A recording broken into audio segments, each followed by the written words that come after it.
In his first feature, Anderson's use of Steadicam already exploits the dramatic qualities of cinematography, juxtaposing Sidney's dynamic movement against the other gamblers who are seated like zombies at their slots-in screens. The camera whips to a side-angle view of Sidney, tracking him laterally. In doing so, it seems to pass through walls of ordinary gamblers.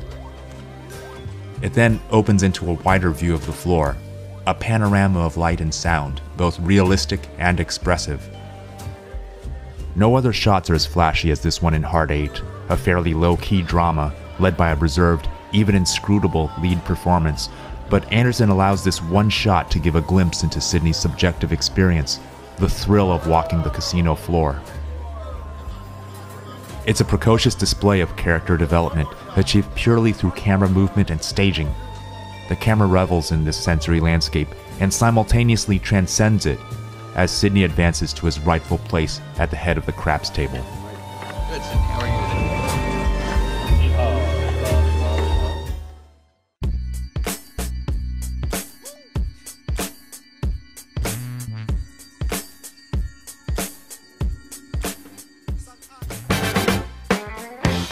The celebrated opening shot of Boogie Nights hits you from the beginning with the bold appearance of the film's title, followed by a discombobulating tilt to the theater marquee.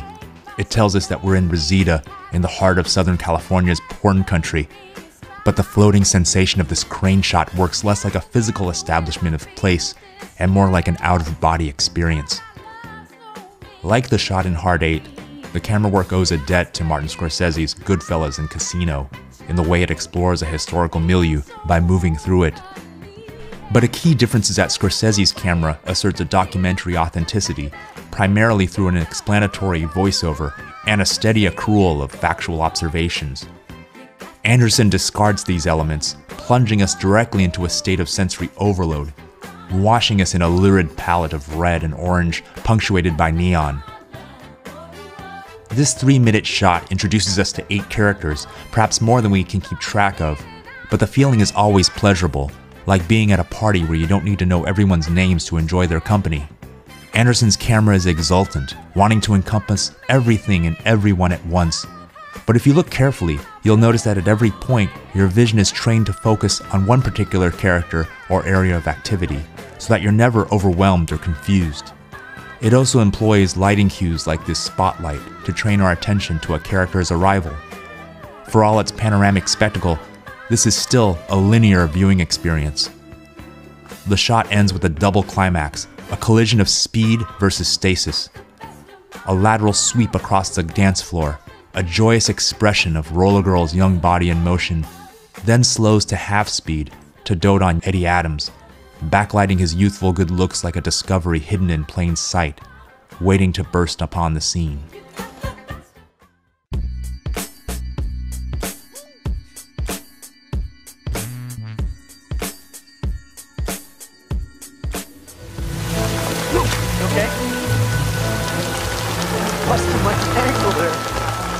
This single 2-minute 5-second shot encapsulates the essence of Anderson's 3-hour magnum opus, connecting 5 different characters with the sheer velocity of forward motion through narrative space and time.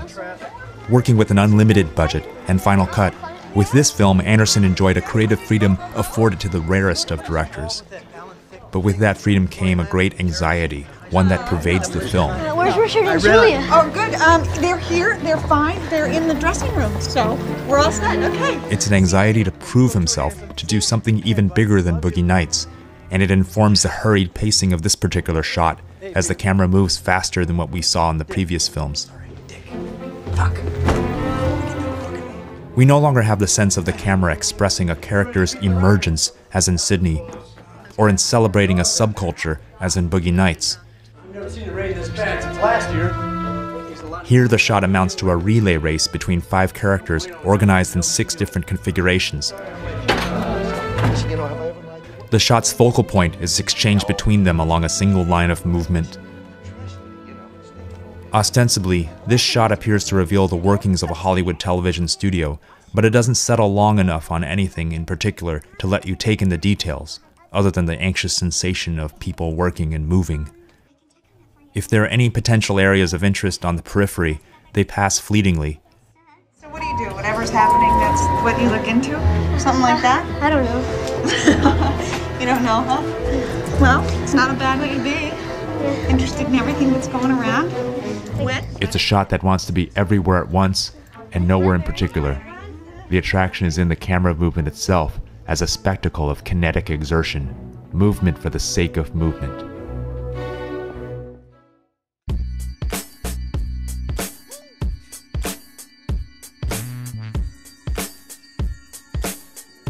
Gary used to get all mad. Oh my Freak out. Ron used to call him gay boy all the time. Gay boy. With Punch Drunk Love, Anderson moves away from ensemble filmmaking in favor of a single character study.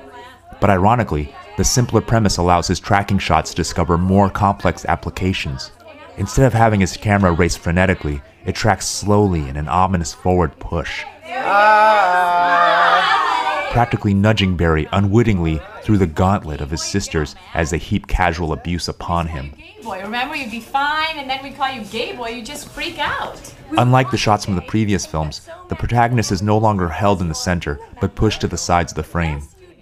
The slowness of the tracking movement allows us to not only follow him, but also his sisters, as they move around and against him. It also allows Anderson to utilize the space around the shot. Notice how one sister calls from off-screen in one direction, Barry. as another sister creeps in from the other direction. This kind of lateral push and pull creates a counter movement to the tracking shot's forward movement, a multi-directional tension that's new to Anderson's repertoire.